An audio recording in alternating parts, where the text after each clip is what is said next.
couple of questions for you. Why do the keypads on drive-up cash machines have braille dots? These are drive-up cash machines, and yet you've noticed them. They have dots for the blind. Here's another one. Why do brides spend a small fortune on gowns they're only going to wear once, while grooms just go out and they and the whole male party rent tuxes? Why one is a purchase, a massive purchase, and the other is a rental?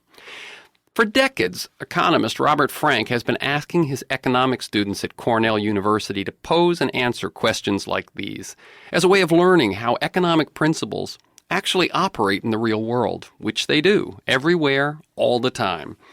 Students have to write an essay explaining such everyday occurrences and oddities in economic terms. Well, after years of collecting these, Frank picked the best of the thousands of essays that his students had turned in, and we're talking about students from freshman year to PhD candidates. And he combined those with some of his own examples to create a book, The Economic Naturalist, in search of explanations for everyday enigmas. And he hopes and suspects that this book will help people retain basic economic principles better than an introductory course. Another book that's just out, that book is The Economic Naturalist. Another book just out by Robert Frank is called Falling Behind, How Rising Inequality Harms the Middle Class. Now, although middle-income families don't earn much more than they did several decades ago, they're buying bigger cars, bigger houses, bigger appliances, the newest high-tech gadgets. They're moving into neighborhoods to get better schools, and to pay for them, they spend more than they earn. They carry record levels of debt. Today on the news, there was an announcement of that's the thing that is rising the fastest in this economy right now is consumer debt.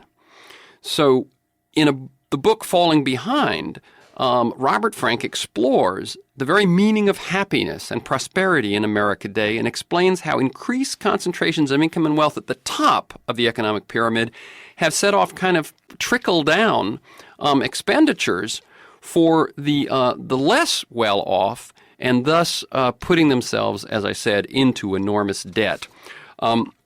Robert Frank is a professor of management and professor of economics at the Johnson Graduate School of Management, Cornell University. His Economic Scene column appears monthly in the New York Times. He's the author of Choosing the Right Pond, The Winner-Take-All Society, Luxury Fever, The Economic Naturalist, and the newest, Falling Behind. Robert Frank, welcome. Nice to be with you, Terry. Okay. Let's start off just by answering those first two questions that may have piqued people's curiosity. Why do keypads at drive-in ATMs have braille dots? And why do brides buy their gowns while grooms rent their tuxes? Those two are actually two of my favorite questions of all time. The first one was submitted by my student Bill Joa, and his suggested answer was that the manufacturing companies are going to make the machines with braille dots on the keypads for their walk-up locations in any event. Once they've got themselves set up to make those machines, he reasoned, it's just quicker and easier to make one kind of machine rather than hold two separate inventories and worry about getting the right ones to the right destinations. That might be worth doing if the drivers suffered any inconvenience as a result of the braille dots on the keypads, but they clearly don't. So it's just cheaper and easier to do it all the same way. That was a good answer. Took less than a page. That story's been told, I'm sure, by his classmates and their successors thousands of times when they went home to visit with their families. It's just another way of getting the cost-benefit way of thinking drilled into your head in a much more intuitive form than it would be if it came in through an equation or a graph. Right, and as you referred there to the economic principle that everyday situation deals with, which is cost-benefit analysis. And that's right. It might be the same. The second question you mentioned. Yeah. Sorry, the second question you mentioned is also a nice illustration of the cost-benefit principle. I'll just elaborate briefly on the question. What makes it even more interesting is that the bride spends thousands of dollars knowing full well she'll never wear the dress again, while the groom, who's sure he'll have scores of occasions in the future to wear formal wear, rents a cheap suit. What's going on here? The interesting questions are the ones that have that element of paradox about them. It just seems that it's the bride who ought to be renting and the groom who should be buying here. That one was submitted by Jennifer Dulski in 1997. She had gotten married 6 months before, and I imagine had pondered the very question in her experience. And so what her suggested answer was that if you think about big social occasions like weddings, it's more important for women, she argued, to make a fashion statement than it is for men. That's an assumption. You could argue with it, but most people seem to accept it at face value. It seems to describe the situation in most countries. If you'll take that opening assumption at face value, then what it implies about the rental business is pretty interesting. If you wanted to make a fashion statement in a rental gown, the company would have to hold on stock, 50, 75, 100 gowns in each size to give you enough choice to feel you could do that. The gowns would rent out every 5, 6, 7 years. The cost of carrying that idle inventory would be so high they'd have to charge 110, 115% of the purchase price as a rental fee. And if they did that, nobody would rent, they'd all buy. The guys, if they're willing to wear the same style suit everyone else wears, they don't care, apparently. The rental company can stock 2 or 3 suits in each size. They turn over 6, 7 times a year. The rental rate for the suit then is as low as 20, 25% of the purchase price of the suit. And if you're trying to save a few bucks on that occasion, there's a good chance to do it. So Okay. It's a nice explanation. It's coherent. It's a narrative. You can get your mind around it. What we know, Terry, is that narratives slide into the brain like a key into a lock. When we teach the traditional freshman course in economics, there are 1,000 different ideas thrown out there for students, many of them embedded in the form of equations and graphs, and the human mind just doesn't absorb information that efficiently in that format. So what we know, unfortunately, is that after 6 months, if students are given tests that probe their knowledge of basic economic principles, the ones who took the course don't score any better than the ones who never took it at all. That's a pretty low bar to beat, I think. I think if we can get them telling economic stories, they're going to do better than that. Well, I think this is quite interesting, and it's what I noticed in your answers was you didn't merely answer the question. You answered the question and actually gave a little critique of the explanation itself. You actually are contributing part of the proceeds of the book to the writing program at Cornell?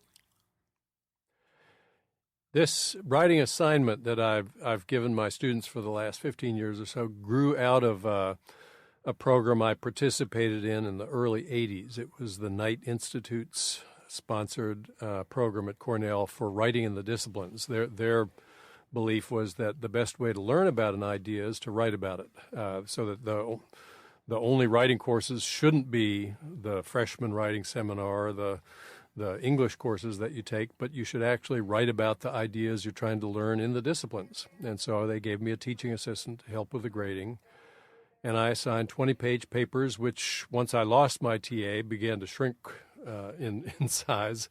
I kept them, though, because I could tell that the students got much more engaged with the subject matter when they were writing about it. Okay, and I would guess now the papers are only a page long, and they're better still. They're crisp.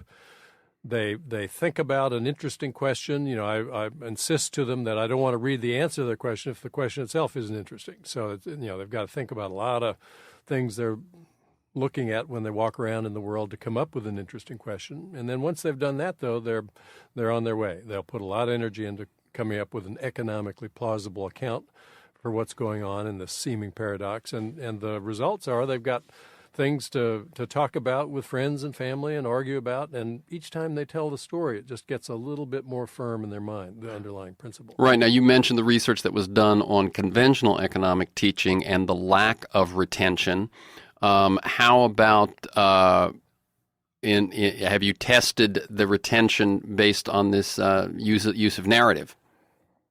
That's exactly the right question to pose, and I wish I could show you a voluminous data set where we'd proven conclusively that this really does work in the way I think it does. we're working on designing the set of questions that would satisfy economists, that if students can answer these, that means they've retained what we really care about. So I hope to have an answer to that question before too long. But in the meantime, what I can tell you anecdotally is that students have been coming back for reunion. Every year I'll see a set of former students. They'll come by my office just to say hello. And in so many cases, they'll say, I've got this great question I thought up, and what do you think of this answer to it? So they're out there. They're still thinking about the things they run into in their everyday experience, trying to apply their basic economic principles to them. If they're doing that, I don't think they're losing ground as the years go by. I think they're getting better at economics. Okay. But we'll see once we have the formal tests. You asked a good question. Right. I must say that you've tapped into one of my passions, making the distinction between learning by pie charts and graphs versus learning by story. I actually speak about this and teach this. And so I'm going to get on my soapbox for a moment and just emphasize what you're saying. It's a matter of history that basically we learned everything that helped us survive and helped our cultures of our various clans and tribes survive by storytelling. There was no other way to pass on the essential information. So in some sense, our brains might even be hardwired for that. That, as I say, if you look at a child, you start telling them stories, which most good parents do, and they pretty quickly, once they can speak, and probably even before they can speak, start telling stories to their stuffed animals, to their imaginary friends, or they tell their own stories back to you. And you'll notice it's years before they start using abstract logic and numbers and that sort of thing. And I sort of say that storytelling is our native language. Your thoughts? That's right on target, Terry. The learning theorist Jerome Bruner, he's a psychologist, very distinguished psychologist, and he's been a pioneer in the narrative theory of learning research. And he's written that if a child doesn't capture an experience in narrative form, if he doesn't sort of embed it in a story, then it's just not available to him later on. He can't dredge it up from memory and mull it over and think about it and learn from it. It's just lost. If the experience is coded in story form, then it's accessible. He can bring it up when a similar experience occurs to him and sort of compare this one to that one and make his decisions in the light of what he learned the last time. And the evolutionary psychologists agree completely with your characterization of it. We evolved as storytellers. We didn't squat down and start drawing graphs and equations with a stick in the sand. We just told each other stories. That's how the brain is wired to receive information. It just gets in there naturally that way. Now, I don't want to make that a rap against technical analysis and following through the full implications of the logical sequences. No, I mean, we've made enormous progress by our ability to go beyond narrative. But if you're trying to learn the guts of a few simple ideas for the first time, why swim upstream? Why not go with the natural strength of the brain, which is the narrative structure? If you can get those ideas wrapped into a story with actors, a plot, something that has a noticeable flow of events that people can wrap their minds around, then they're not going to have to struggle to comprehend the idea. It's just going to be part of them without effort almost. Okay, and listeners, if you thought what you were going to get was just economic theory today, this piece that Robert and I are talking about right now, I think, is going to be really valuable to you. A metaphor to think about. If you are in the business, in your personal or professional life, of imparting information to your workers, to your colleagues, etc., maybe even to your spouse, then think of it as a necklace. And if the facts that you want someone to remember are the beads, the story is the string. And you take this, you disconnect the string of a string of pearls and you've got chaos. But as long as it's together, you've got something that holds it together and keeps it working for you. Let me ask you, you say that there are basically 4, 5, 6 maybe principal ideas in economics. Can I ask you briefly to illustrate each of them with a brief reference to an anecdote, and then we will go to talking about falling behind and the effect of the rising fortunes of the rich on the static fortunes of the middle class. Okay, here I'm going to step in and suggest that since we only do have a limited amount of time, it might be better to do a couple of principles well than to do exactly 5 or 6. Okay, so you're going to pick a couple, and then folks. Yeah, I'll sort of work my way down the list, and we'll see how far we get. Okay, very good. The cost-benefit principle is by far the most important one. You could almost say that all the other ones are a derivative of it. And we've already illustrated that one with a couple. And that one's shown up already in the 2 examples we've discussed. So, no real problem wrapping your mind around that one for most people. But, the details matter. I mean, to apply it correctly in context is not always that easy. So another important principle, let me pose a question. We'll see what we can do to answer it. Why my student Jonathan Chang wanted to know, are brown eggs more expensive than white ones? That's true here anyway. He cited data from our local supermarket that brown eggs, grade A, large, were 79 cents a dozen more than white ones.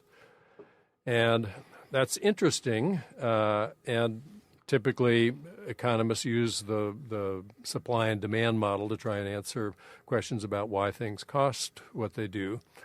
And there's a principle that I call the no cash on the table principle. That means that there shouldn't be an easy opportunity for somebody who doesn't bring some special talent or a willingness to work hard to the table to just walk away with extra cash that's just lying around. If markets are working, all the easy opportunities will have been taken up. So the explanation we want to offer for why brown eggs sell for more than white eggs shouldn't violate this no cash on the table principle. If brown eggs cost the same to produce as white eggs, we'd have a paradox, because then the question would be, well, why are producers even offering white eggs? They could make more money by producing only brown eggs, and since the cost, if you assume the cost is the same of the 2 kinds of eggs, since the brown eggs sell for more, they'd have higher profits. So it can't be true, if you believe in the no cash on the table principle, that the 2 eggs cost the same to produce, he reasoned.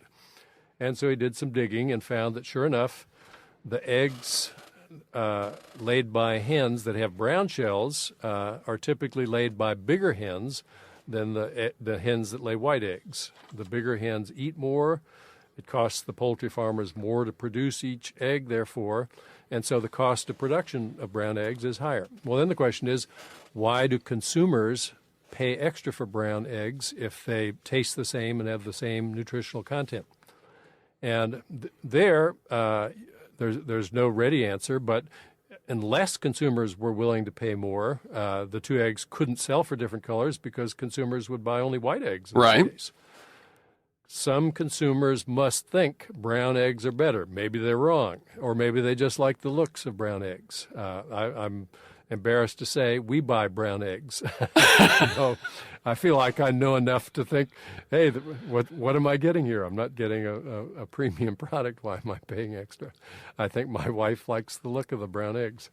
I'm wondering if on that one, because I love the fact that you choose an example of which you actually still end up with a mystery.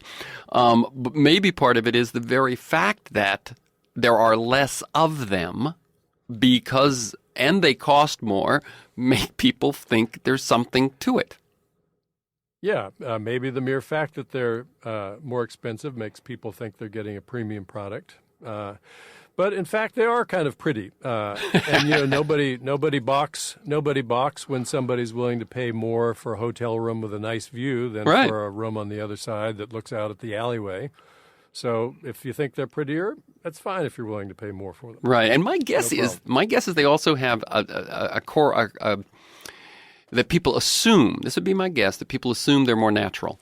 That would just be my guess. And so, Yeah, no, that's an association. Brown rice is better for you than white rice, so why not here too? Right. Okay. I'll tell you what. That could be. At this point, let's skip to the other book because I think people are getting the sense now of what we're talking about with the economic naturalist is looking at the real world and asking real-world questions, finding economic answers for them in a way that is in narrative form. So if this has been at all interesting to you, the book is The Economic Naturalist, in search of explanations for everyday enigmas. And as we've talked about, if you, like 99% of other people, remember things better when they're told in story form, this will be your chance to finally master some of the economics that slipped through your brain over the years.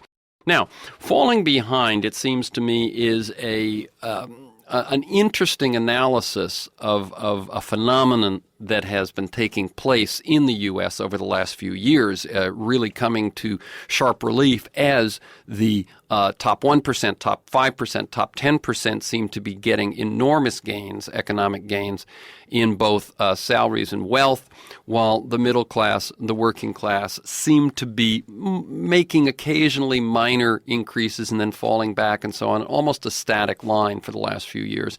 And yet what you're saying is that doesn't just affect the very rich, it affects the middle class, even though they haven't really lost relative to where they themselves were. Is that a good setup? Yeah, that's a good summary of the main theme of the book, and it's not quite correct to say they haven't lost, because I think they have lost something very important. Even though, as we conventionally measure their purchasing power, they seem to have a little bit more now than they did 30 years ago. I think some of the basic goals that most middle-class families are trying to achieve are harder to achieve in the current environment than they used to be. Okay, one of the things that I often... So in that sense, I think they have lost. Yeah, I say in that regard that people do seem to be able to buy the newest, electronic gadget, but things like healthcare, college education, and their own home get harder and harder. The things that made this country what it is in the 50s.